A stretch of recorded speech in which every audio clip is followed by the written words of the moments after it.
Hello students, ANOVA topic से related हमारे सारे वीडियोस अपलोड हो चुके हैं। You can watch that videos by going on playlist. Today we are discussing two way classification. जैसा कि आपको नाम से पता लग रहा है, classification based upon one factor is known as one way classification. और इसमें टेस्ट ऑफ सिग्निफिकेंस भी आप एक ही फैक्टर का फाइंड आउट करते हैं। Thereafter two way classification based upon two factors. That means जो टेस्ट ऑफ सिग्निफिकेंस आप फाइंड आउट करेंगे वो टू फैक्टर्स का फाइंड आउट करेंगे। Now what is the TSS?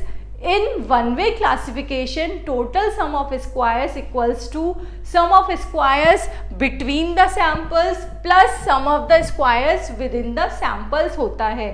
But in two way classification आप क्या करते हैं? Total sum of squares, that is TSS, equals to sum of squares between the columns plus sum of the squares between the rows plus sum of the squares of the residual find out करते हैं। इसी concept पर ये based है जिससे हम आगे question solve करेंगे। The following table gives the average monthly sale of 4 salesman in 3 different type of territories. Make an analysis of variance table from the above facts and give your comments. Territory या salesman किसी एक का test of significance find out करते तो वो होता one way classification. यहाँ हम इन दोनों का test of significance find out करेंगे बिकॉज क्वेश्चन में आपको बोला गया है कि ऊपर जो भी फैक्ट दिए गए हैं उस पर आपको कॉमेंट करना है, इनका test of significance find out करना है। So we are using two way classification. As you know, ऊपर हमारे 2 फैक्टर्स थे, first is salesman, second is territory.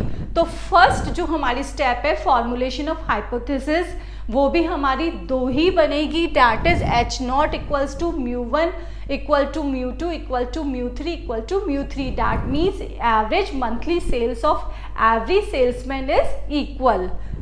H alternative क्या है हमारी? μ1 is not equal to μ2 is not equal to μ3 is not equal to μ4।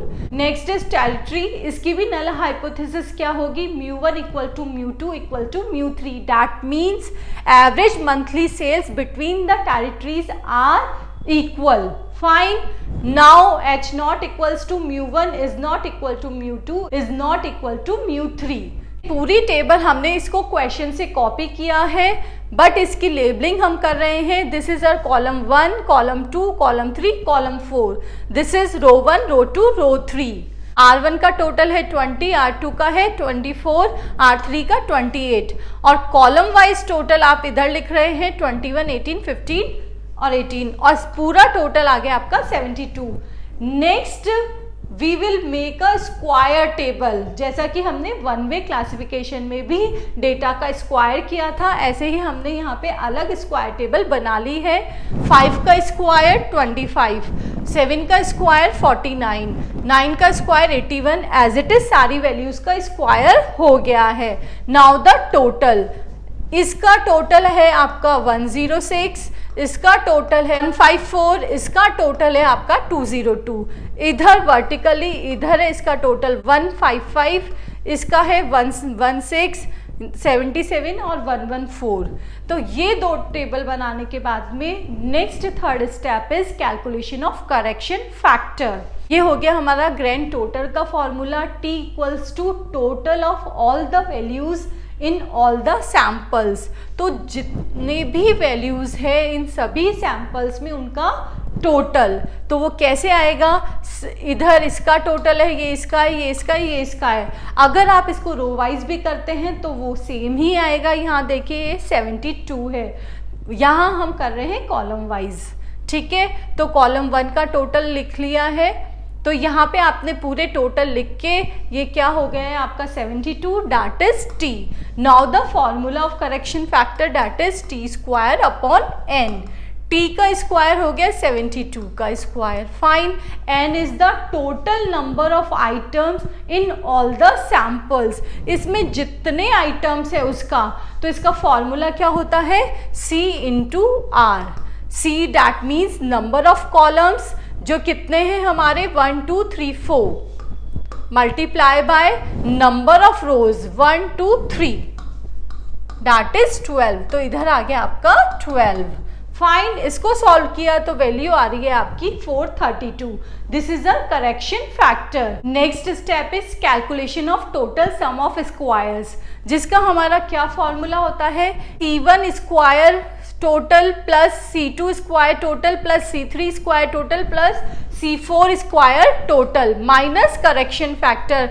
ये देखिए जो आपने स्क्वायर टेबल है उसके ये जो इनका सबका टोटल यहाँ लिख दिया है माइनस करेक्शन फैक्टर, जिसको आपने सॉल्व किया तो आपकी वैल्यू आ गई है 30, that is your TSS। Now the degree of freedom, TSS में आपकी डिग्री ऑफ फ्रीडम का क्या फॉर्मूला होता है, CR -1।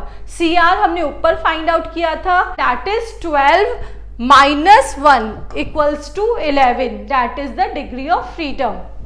Now the next step, calculation of sum of the squares between the columns.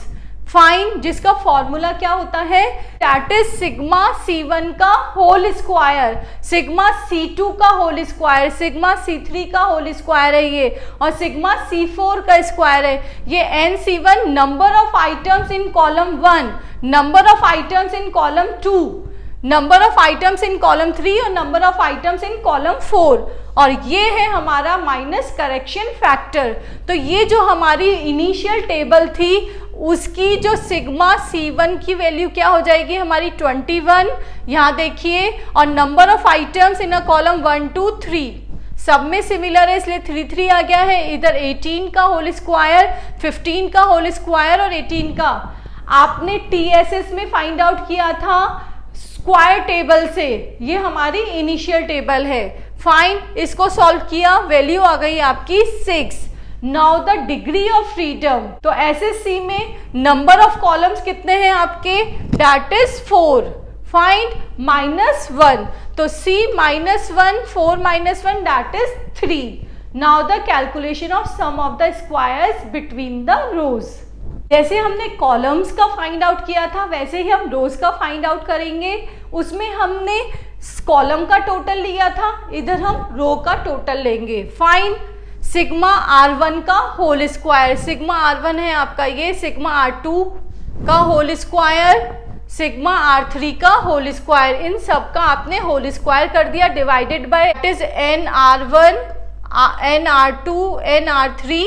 Fine, अब NR1 में आपके कितने आइटम्स है, 1 2 3 4, तो इधर आ गया 4। NR2 में भी यही है और इसमें भी यही है, तो 4। फाइन, इसको आपने जब सॉल्व किया वैल्यू आ रही है आपकी that is 8। Now the degree of freedom, degree of freedom में रो में फाइंड आउट कर रहे हैं तो नंबर ऑफ रोज कितनी है आपकी 3 -1 R -1 that is 2. This is your degree of freedom. Now the calculation of SSE, sum of the squares of residual. As you know TSS आपने फाइंड आउट कर लिया है, SSC और SSR भी फाइंड आउट कर लिया है, रिमेनिंग बचा आपका SSE जो कि आप बैलेंसिंग फिगर में आप फाइंड आउट करेंगे। TSS minus SSC plus SSR, इनकी वैल्यूज यहाँ लिख दी है आपने, answer is 16। Now the degree of freedom, तो डिग्री ऑफ फ्रीडम में आपको क्या करना है, C -1 multiply by R -1। Fine, तो that is your 6। 4 -1 multiply by 3 -1 that is 3 multiply by 2 equals to 6. Now ANOVA table. This is an ANOVA table of two-way classification जिसके आपकी headings same ही रहेगी जैसे कि वन वे में थी। Now the sources of variance, इसमें हमारे 3 source हैं, between the columns, between the row and residual. SSC find out हो चुका है, SSR SSE, degree of freedom भी आपने ऊपर कैलकुलेट कर ली है। नाउ द वेरिएंस, वेरिएंस का हमारा क्या फॉर्मूला होगा इधर, SSC divided by degree of freedom, degree of 6 divided by 3 that is 2. Same is here, SSR divided by DF that is 8 divided by 2 equals to 4. Now 16 divided by 6 that is 2.67. This is our variance. Now the calculation of variance ratio. Variance ratio इसमें थोड़ा different है। इसमें क्या करना है, आपने जो basis लेना है वो क्या लेना है, रेसिडुअल को बेसिस लेना है। तो आप क्या करेंगे, MSC डिवाइडेड बाय MSE, ये क्या हो गया, mean sum of squares within the columns, mean sum of squares within the row, mean sum of squares of error, find. तो अब आपको क्या करना है, variance ratio F ratio find out करना है, जिसका हमारा फॉर्मूला क्या होगा, MSC डिवाइडेड बाय MSE, और इसका क्या होगा, MSR डिवाइडेड बाय MSE। तो देखिए 2 divided by 2.67 that is 0.75, 4 divided by 2.67 that is 1.50. This is our F ratio.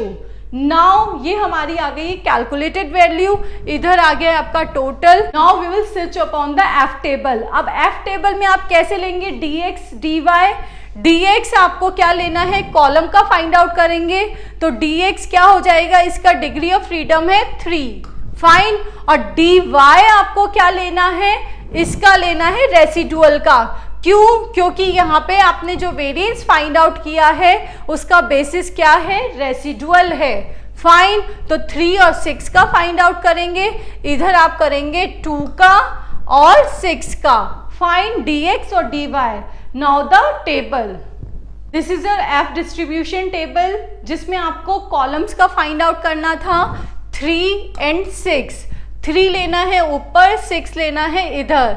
तो इनका जो पॉइंट है 3 और 6 का, डैट इज 4.76, टेबल वैल्यू आ गई। नाउ रोज के लिए 2 और 6 था, 2 और 6 में देखिए इधर 2 तो है इधर और 6 है ये, डैट इज योर 5.14। इस टेबल वैल्यू को हम कंपेयर कर रहे हैं कैलकुलेटेड वैल्यू से।